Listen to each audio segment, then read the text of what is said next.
chacun.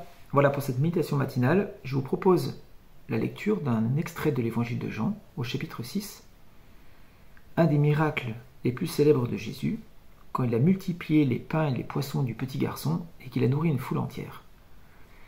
Mon attention a été attirée par la réaction des gens, des témoins de ce miracle, donc on arrive au verset 14. Ces gens ayant vu le miracle que Jésus avait fait, disaient « Celui-ci est vraiment le prophète qui doit venir dans le monde ». Et Jésus, sachant qu'ils allaient venir l'enlever pour le faire roi, se retira de nouveau sur la montagne, lui seul. Il y a une raison tout à fait logique à la réaction des gens. Il y avait une prophétie que Dieu avait donnée à Moïse, dans laquelle il disait qu'il susciterait un prophète comme Moïse d'entre les fils d'Israël, un prophète qui serait porteur des paroles de Dieu, et que quiconque n'écouterait pas ce prophète serait exterminé du milieu du peuple. C'était vraiment une question de vie ou de mort.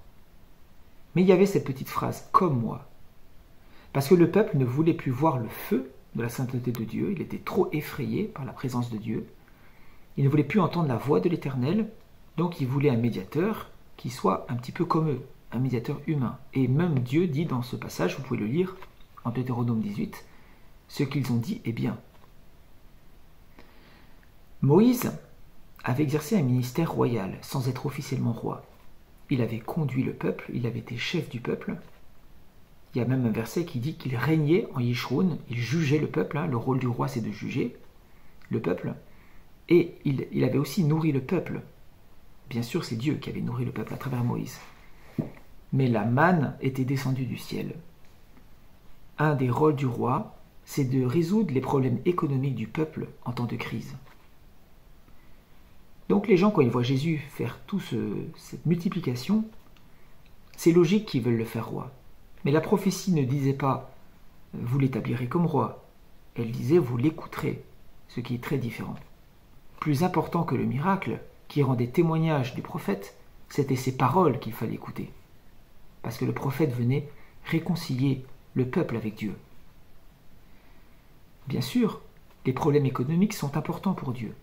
Quand le roi régnera, quand Jésus régnera sur la terre, il n'y aura plus de problèmes économiques. Il n'y aura même plus de problèmes de santé. Les maladies s'en vont. Il n'y aura même plus de démons. Satan est lié. Il n'y aura plus de guerre. Les armes de guerre seront détruites. Il y a beaucoup de prophéties qui racontent ça dans le détail. Donc le roi résout tous ces problèmes-là en son temps. Mais il y a des problèmes plus urgents et plus prioritaires, comme le péché et l'éloignement de Dieu. Donc Jésus, on n'est pas dans une démocratie, c'est pas le peuple qui établit le roi, Jésus s'en va, il se cache, puisque c'est Dieu qui établit le roi en son temps, comme il le veut. C'est une théocratie, c'est Dieu qui règne à travers son roi. Et on arrive au verset 25, il y a tout un épisode où les disciples sont passés sur l'autre rive, Jésus les a rejoints en marchant sur l'eau au milieu d'une tempête, les gens continuent de chercher Jésus justement à cause de ce miracle, et ils viennent le voir au verset 25, et l'ayant trouvé au-delà de la mer, ils lui dirent « Rabbi, quand es-tu venu ici ?» Jésus leur répondit « en vérité, je vous le dis, vous me cherchez, non parce que vous avez vu des miracles, mais parce que vous avez mangé des pains et que vous avez été rassasiés. Travaillez, mais non pour la nourriture qui périt, mais pour celle qui subsiste pour la vie éternelle et que le Fils de l'homme vous donnera. Car c'est lui que le Père, que Dieu a marqué de son sceau.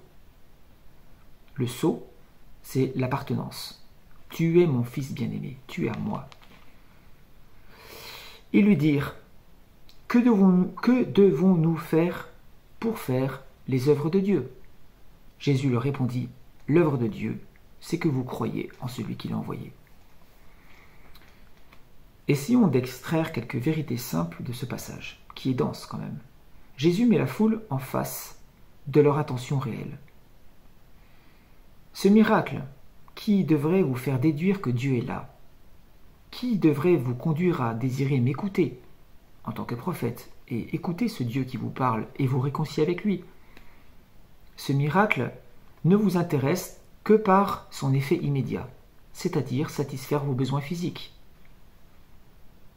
Le peuple veut un roi qui résout ses problèmes terrestres. Mais le peuple ne veut pas un roi qui lui indique le chemin du ciel. Comme je l'ai dit, les problèmes terrestres sont importants, ils sont traités en son temps. Mais repeindre un bateau qui coule, ça n'a pas de sens. Il faut déjà colmater les fuites. Donc Jésus les invite à faire un effort. Travailler, mais non pour la nourriture qui périt. Donc déplacez vos efforts qui consistent à survivre vers le ciel, dans un désir d'écoute, dans un désir de compréhension de ce qui est de l'ordre du spirituel et non du matériel. Et donc la réaction du peuple est une réaction qui me parle et qui nous parle à chacun.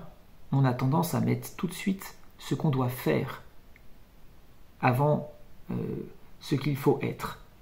Donc il lui dire, que devons-nous faire? Premier faire, pour faire, second faire, les œuvres de Dieu. Donc que faire pour faire ce que Dieu fait?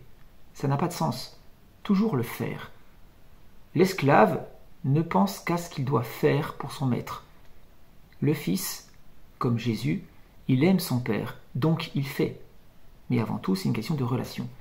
J'aime le père, donc j'agis. Je fais les œuvres de mon père parce que je l'aime, parce que je suis en relation avec lui. Jésus nous a donné le modèle du fils, qui est un esclave volontaire, mais pas un esclave, qui n'a pas une identité d'esclave. Il s'est fait esclave, c'est pas pareil. Jésus leur répondit, l'œuvre de Dieu, donc c'est pas votre œuvre, c'est la sienne, c'est que vous croyez en celui qui l'a envoyé. Ce à quoi Dieu travaille, c'est à votre foi. Donc, faut-il faire un effort? Bah oui, par exemple, l'effort de ne plus en faire, de s'arrêter d'écouter. Comme Marie, qui, pendant que Marthe se fatigue à faire tous les services de la maison, s'assoit au pied du Seigneur et écoute ce qu'il dit. Voilà ce qui nourrit la foi, l'écoute. Donc travailler pour la nourriture qui subsiste, la nourriture de la vie éternelle, ça peut passer par cesser de s'agiter, de cesser de faire des efforts, de s'arrêter et d'écouter vraiment. Écoutez ces paroles qui nous viennent d'en haut.